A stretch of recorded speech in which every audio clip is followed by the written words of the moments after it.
I think just switch around. It's not a bad thing.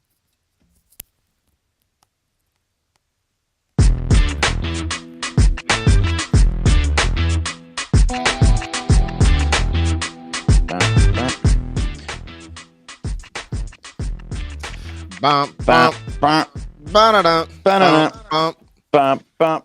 bring. That is a sweep of the Rockies. Bendy.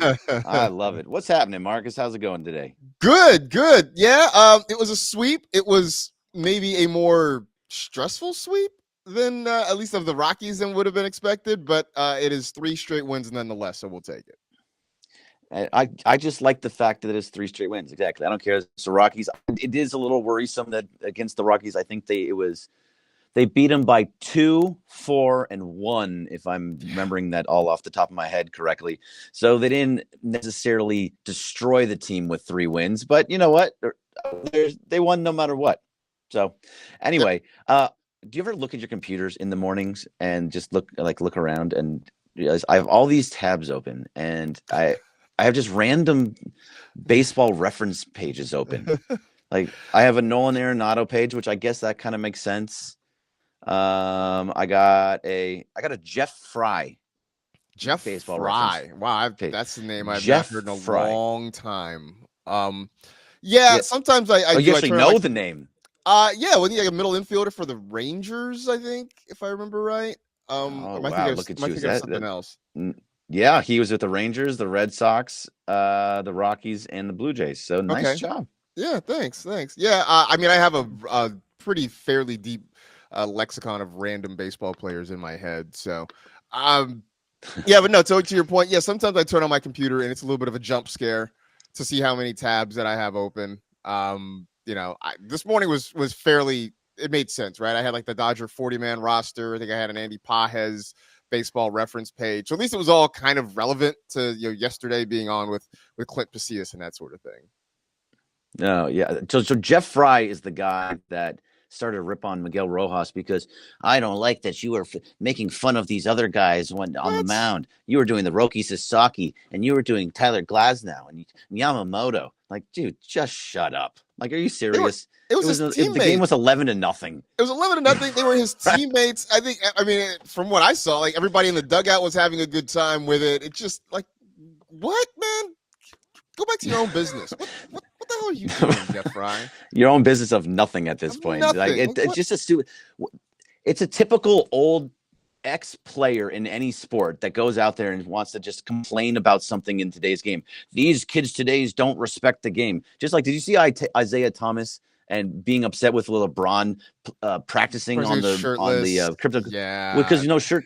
By the way, with nobody else in the building, there were no fans in the building. It was just him, and he was getting his workout in. Who cares?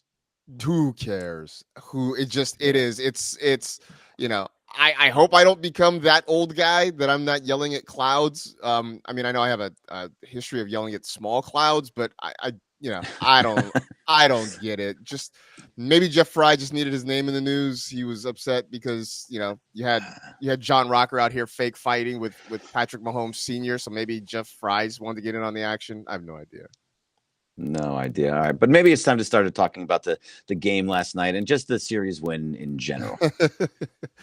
Indeed. Before we do that, though, let's give a shout out to our friends at LAX. Changes are arriving daily. They're transforming the travel experience. For more information, you can go to flylax.com/transforminglAX. But 8-7 win last night. Maybe a little bit more of a white knuckler than we would have anticipated.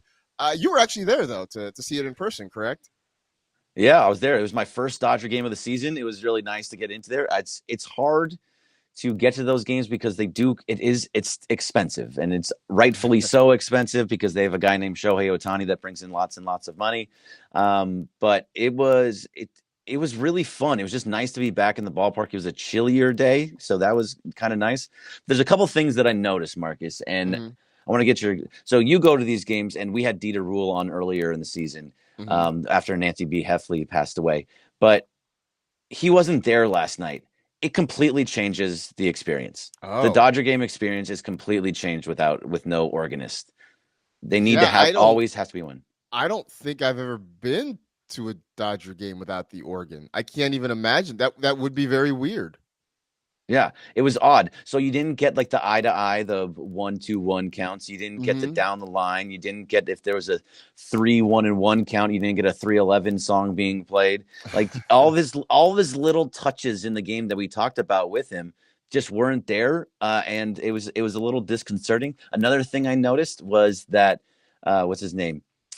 When Anthony Banda comes out, I mean, I knew that the ladies loved Anthony Banda, but Okay. my goodness, the ladies love Anthony Really? Banda. When he came onto the field, that place was loud, and it was definitely a Huh. female contingent that was loud. It was super loud. I looked at over at Gene. I was like, "Geez, it's this much? I didn't realize it was it's such a big deal for the women."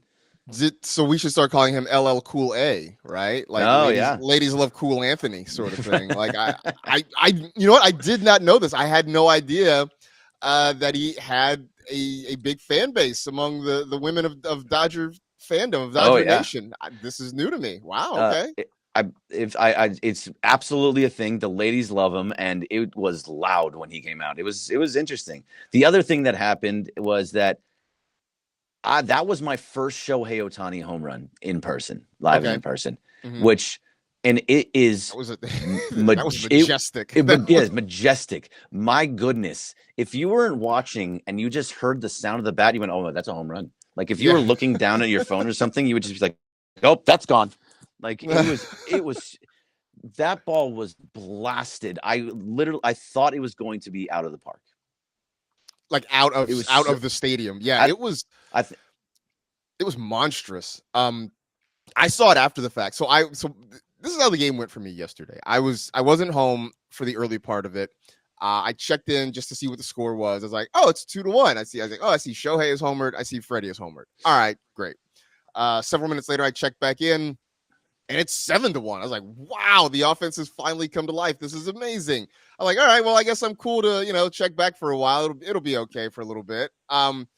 Then a little while later, we get the text in our chain from Parker that just says Bobby Miller with exclamation points. And my immediate assumption was, well, it's the Rockies, and Bobby Miller must have figured it out, and he must be absolutely dealing. And so then I go check the score, and it's 7-6, to which I respond, oh, wait, never mind. Apparently things aren't going well. And then from that point on, I was either in the car or at home, so I was sort of able to monitor the game. But it was a little bit of whiplash to see the score go from what it was. Yeah, it was a whiplash while you're sitting there too, because that first inning was absolutely incredible. That was what we've been talking about for a little while. What we wanted to see from this offense, we wanted to see the bang, bang, bang, bang, just keep on hitting over and over and over again, and get the pitcher out, whoever the starting pitcher is. Herman Marquez, who I believe is or was their ace at one point. I think he still is right now, but he just got blasted out of that. He was out after, he didn't even make it the full inning. So that's what you've been looking for from this team, is to just get the hit after the hit and just put so much pressure on these pitchers. And then Bobby Miller actually looked pretty good for the most part. He was looking good all the way up until that third inning. I mean, his pitch count was high. That was a problem. He was at 30 pitches after the first inning, but he'd only given up the one run. Then he kind of settled it down into the 15 to 17 range. And then in that third inning, and he had like I think he had 7 strikeouts. So he was really putting guys away in those first 3 innings. And then it just fully got away from him in the third inning. He just lost it completely, gave a hit. He walked the guy, and then the grand slam, and the next guy, you could see it was in his head. A back-to-back home runs, and he was just done. They let him finish out the inning, which I appreciated, because Dave basically said, if you're going to lose this game for us, you're going to lose this game for us. Right. So get out of this, figure it out. And so you better figure it out. And I because of this outing, I think he's going to get another shot, Marcus, but I think it's just because of the strikeout stuff that he may get that extra stuff. Because if a ball went a little bit one way, he might have gotten out of that. Yeah, I think, to your point about him finishing out that third inning, I do think that they want to give him opportunities to try to work his way out, to see if he can figure some things out, as opposed to pulling him at the first sign of trouble. So, again, these are things you can do, one, when over the long term that you're going to be okay, but also against a team like the Rockies that just generally speaking, don't hit. They're not a good offensive club.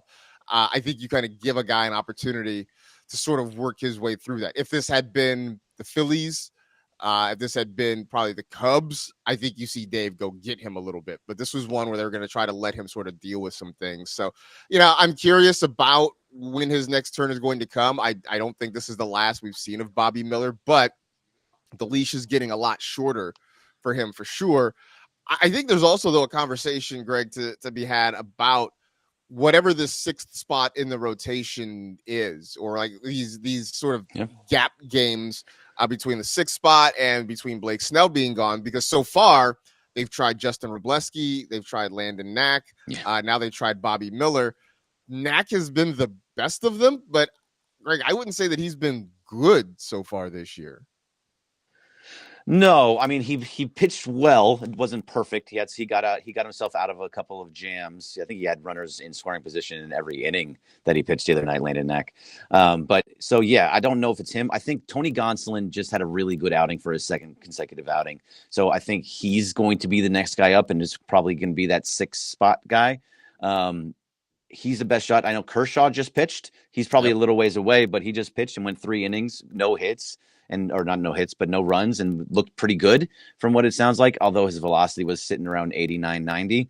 It's a little low, but he's such a good pitcher that it's okay. Right. But I think there's other guys, there's other help on the way that is not Justin Wrobleski, Bobby Miller, Landon Knack. Landon Knack's probably going to be the one that sticks around the longest until Gonsolin, Snell, Kershaw already, in my opinion. But I think those are pretty much. I think Justin Wrobleski we don't see again unless it's absolutely necessary. I do think we see Bobby Miller again, and I do think we see Landon Knack again. I think that's going to be the guys that are sitting in there. I think for sure we see Knack again. I do think Miller gets a couple more opportunities to sort of sink or swim in this rotation. I'm with you on Wrobleski. I think look, we had concerns about Wrobleski even before that start, and that went pretty badly. So. I would be surprised. I think you're right. It is a situation where unless it's absolutely necessary, I just don't know that we see him again. Who knows? Maybe there's somebody else that they call up and give a shot to just to see what they can do if they can give him a few quality innings. But in the meantime, I think they're working on getting Gonsolin back. Look, Snell's going to be back relatively soon as well, so there's going to be less of a need, I think, to try some of these guys from OKC. Yeah.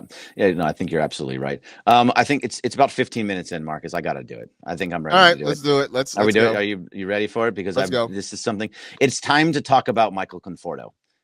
I know that everybody, a lot of people I saw. I mean, we talked about it with Jeff Spiegel at times. We've talked about it with other guests, and I think we talked about it. I don't think you were there that day, but talked about it with Alana Rizzo. Mm-hmm. Everybody was very, very high on Michael Conforto coming to this team. I was very, very not against it, but kind of like, not a fan of this move. I don't really see much in Michael Conforto. And he has become a problem just in general. I get that his on-base percentage is high. I've seen the walks that he takes, and I see the hit that he got that helped that out last night was a hit that went off the pitcher, and then the pitcher threw it to first base, and the first baseman bobbled it, so he got to first base. That was his hit. That wasn't some knock into center field that you're like, oh, that was a sweet swing. Michael Conforto has been a problem, and he's grounding into double plays with runners in scoring position. This wouldn't be so much of a problem because I know there's guys like Max Muncy who's starting to pick it up a little bit, but Andy Paz is starting to pick it up a little bit. I know there are other guys on this roster that are not hitting also. I'm picking on Michael Conforto because of where he sits in the lineup. He sits in the lineup usually around the 5 or 6 spot. So he's going to have guys on base in front of him because the 1 through 4 get on consistently. He is not driving them in. He has five RBIs on the season. He has 2 home runs. He has become a problem at the plate. I'm sorry. He's not a great defender. So I'm just down on Michael Conforto, and I hope that he gets better. But I'm going to call it right now. All right, here we go. I'm going to call it right now. Mm-hmm. Michael Conforto is my villain for this year. All right. Well, we have filled the gap. Alex Vesia graduated from that status, and now Michael Conforto has slid into that spot. It's funny. I must have missed all this really optimistic chatter about Michael Conforto. It because was very big. I mean, I saw the signing, I remember seeing the signing and just would be like, oh, okay. I'm like, it's like, I know the name. I've seen him play. Like there was nothing about it that had me too high or too low. I was just like, okay, they signed a guy. He can play some innings in the outfield. He can give you a few at bats. I definitely didn't think it was going to be a Teo Hernandez redo. I didn't really know what he was like defensively, and you're right, he's not particularly great out there in the outfield. No. The problem right now is he has to play. Like there's really nothing else consistently they can do. Unless Sure. you're committed to in the short term putting Edman in center field, having your outfield be Edman, Teo, and Pages, and having like Kike play second base for the time being. But or Miguel Rojas. But other than that, you're gonna see Conforto in the lineup, so he's got to at least contribute something. I mean, the double play last night was a heartbreaker. I mean, in the end, they won, so I guess it didn't matter too much. But first and third, 1 out, a chance to at least get one more, at least give you a little bit more insurance at that point, and to ground into the double play to end the inning. That was when I texted you and was like, all right, then yeah, we should probably talk about this. Because that wasn't the first time that he's grounding into double plays. He grounded into a double play twice in one game that stopped runs from being scored when the Dodgers were threatening. I think it was against the Cubs a couple games ago, but it might have been a little bit earlier. It might have been the Phillies. I forget exactly who it was against, but it was twice in one game. I'm not saying that he's going to be out of the lineup. Obviously, they gave him $17 million to come here and be their left fielder, but he is going to be in and out of the lineup. He was always supposed to be kind of closer to a platoon, depending on who they had there. He's going to be in the lineup a lot, and I understand that they have to help him work through it. I just know that when I watch Michael Conforto, I don't see anything that's giving me hope. That is something, because we look at guys like Muncy, right? We look at Muncy and we see how frustrating he has been to start the season, but you see the signs of hope. He just missed a home run last night. Mm-hmm. I think in all 3 games of this series, he was on base twice. He had 2 hits last night. He had a walk last night. He scored 2 runs last night. So there are things that are happening. He is starting to show signs of life. Now, it's not quite there just yet, but Muncy's been around long enough that we can give him a little bit of a leash. And I don't have anything for Conforto. I'm like, I'm giving you a leash for Pages. I think Pages we give a lot of hell to Pages. It's deserved. And he's a guy that you can just, if it gets really bad, you can option him. He has the options to go down to AAA. Conforto is a contract. He is up here. He's not going to be sent to AAA. It's not something that you're probably going to trade. He is going to be on this team, and he needs to step up, because what he's doing right now is not helping this team win, especially in that 5 or 6 spot that he's consistently in. Yeah, and I get looking at his numbers, right? Looking at his baseball reference page. And I guess the reason I didn't get too high or too low about Michael Conforto, and looking at his numbers have sort of confirmed it, for most of his career, he's been just a guy, right? He's been just a guy with a 250 career average. His season high in home runs was 33. That was back in 2019. But lately he's somewhere between around 15, 20 home runs a year. He's kind of just always been a guy. And it's one thing.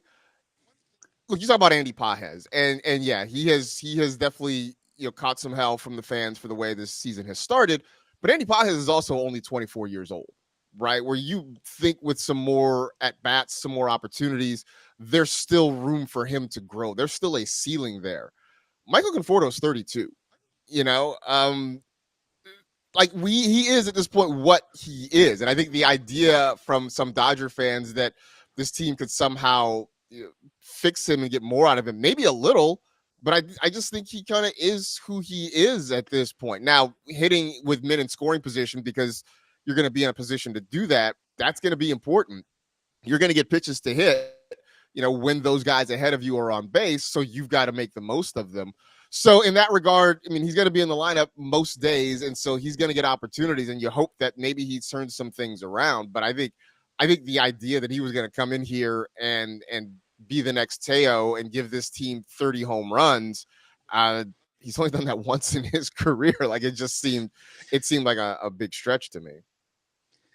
So that's basically what the thought was. And people that are, we can talk about this tomorrow with Jeff Spiegel, who Jeff is that analytics stat based guy that knows all those deeper stats that you and I don't really get into because I think they're stupid.